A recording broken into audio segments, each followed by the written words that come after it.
previously, not even Comrade Andropov and all his experts would even dream of such a tremendous success. Most of it is done by Americans to Americans, thanks to lack of moral standards. As I mentioned before, exposure to true information does not matter anymore. A person who was demoralized is unable to assess true information. The facts tell nothing to him. Even if I shower him with information, with authentic proof, with documents, with pictures, even if I take him by force to the Soviet Union and show him concentration camp, he will refuse to believe it until he is going to receive a kick in his fat bottom. When a military boot crashes his balls, then he will understand, but not before that. That's the tragic of the situation of demoralization. So basically America is stuck with demoralization, and unless, even if you start right now, here, this minute, you start educating new generation of Americans, it will still take you 15 to 20 years to turn the tide of ideological perception of reality back to normalcy and patriotism. The next stage is destabilization. This time, subverter does not care about your ideas and the patterns of your consumption. Whether you eat junk food and get fat and flabby, it doesn't matter anymore. This time, and it takes only from 2 to 5 years to destabilize a nation, what matters is essentials: economy, foreign relations, defense systems. And you can see it quite clearly that in some areas, in such sensitive areas as defense and economy, the influence of Marxist-Leninist ideas in the United States is absolutely fantastic. I could never believe it 14 years ago when I landed in this part of the world that the process will go that fast. The next stage, of course, is crisis. It may take only up to 6 weeks to bring a country to the verge of crisis. You can see it in Central America now.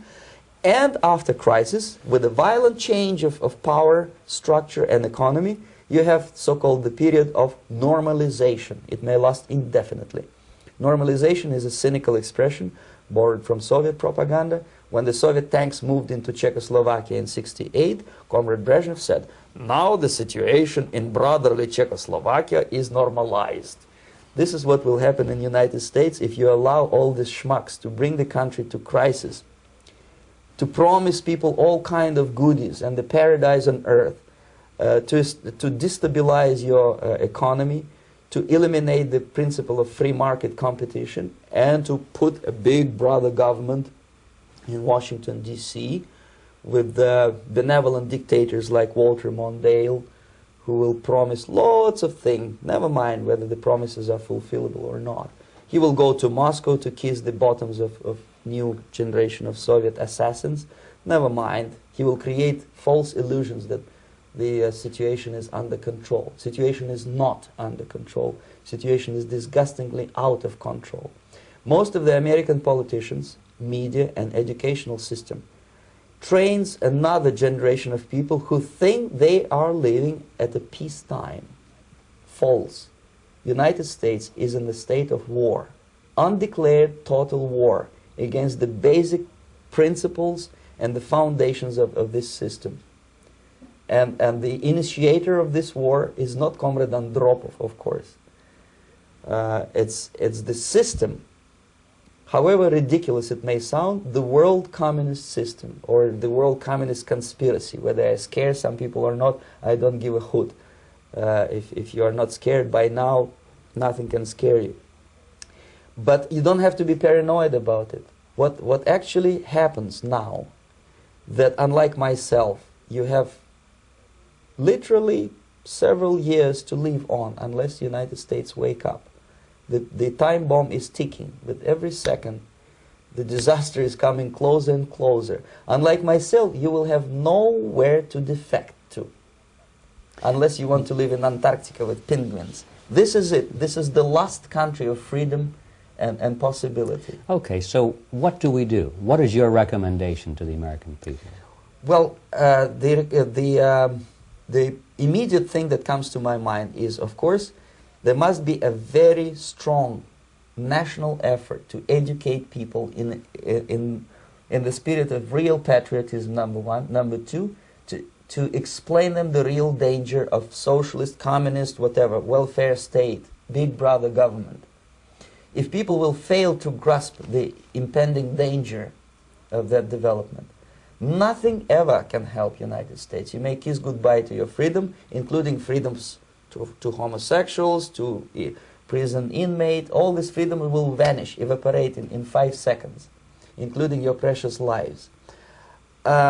The second thing, the moment at least part of United States population is convinced that the danger is real, they have to force their government. And I'm not talking about sending letters, signing petitions, and all this beautiful, noble activity. I'm talking about forcing United States government to stop aiding communism.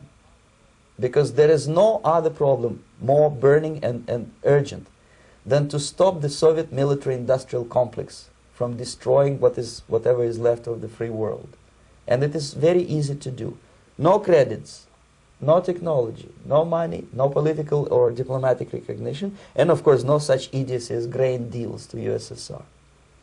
The Soviet people, 270 millions of Soviets, will be eternally thankful to you if you stop aiding a bunch of murderers who sit now in Kremlin and whom President Reagan respectfully calls government. They do not govern anything, least of all such complexity as the Soviet economy.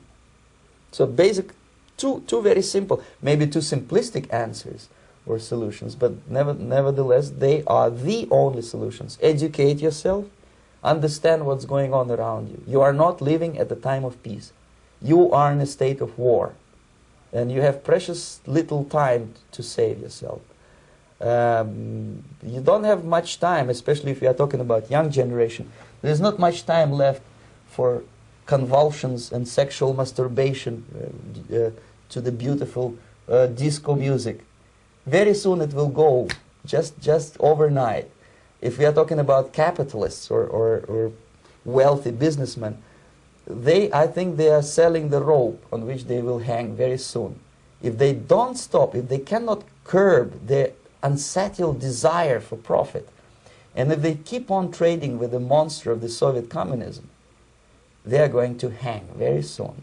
And they will pray to be killed, but unfortunately they will be sent to Alaska probably to manage industry of slaves. It's simplistic. I know it sounds unpleasant. I know Americans don't like to listen to things which are unpleasant. But I have defected not to tell you the stories about such idiocy as microfilm, James Bond type espionage. This is garbage. You don't need any espionage anymore. I have come to talk about survival. It's a question of survival of this system. You may ask me, what is it in for me? Survival, obviously, because unlike, as I said, I am now in your boat. If we sing together, we'll sing beautifully together. There is no other place on this planet to defect to.